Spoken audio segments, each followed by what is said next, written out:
Hi everyone, I'm Dr. Scott Hyman, a licensed psychologist at the Pritikin Longevity Center in Miami, Florida. I'm going to talk to you about some cognitive strategies that have been demonstrated to help people cope with stressful situations.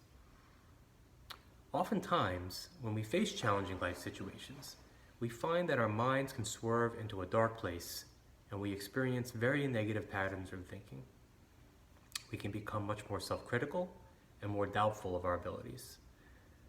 Thoughts such as "I'm not capable" or "this is impossible" can start to dominate our experience. These types of pessimistic and self-critical thinking patterns can make us feel even worse and actually hinder us from engaging in more effective methods of coping.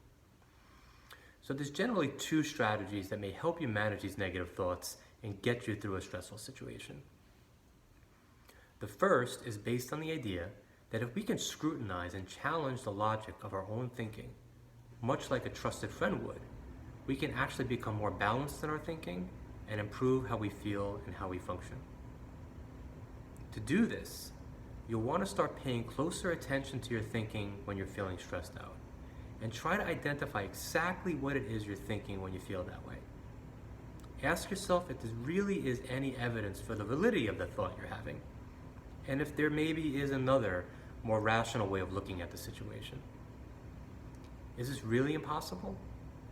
Or is it really just difficult, but doable with a good amount of help and effort? Are you really incapable? Or have you dealt with difficult situations before? Maybe you just need to slow down, take a deep breath, and try a different approach. Maybe the situation isn't as impossible as you think, and maybe you're more capable than your mind is telling you you are.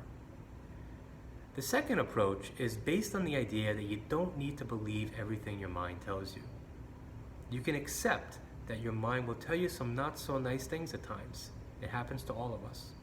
But you don't need to listen to everything your mind says. You can choose to decide what thoughts are helpful and which ones are just better off left ignored. So for example, rather than trying to challenge a thought that this is impossible, tell yourself that you're just having the thought that this is impossible, but that it's just a thought, and it'll come and go. Still do what you can to get through the situation without letting your mind make things worse by buying into the thought.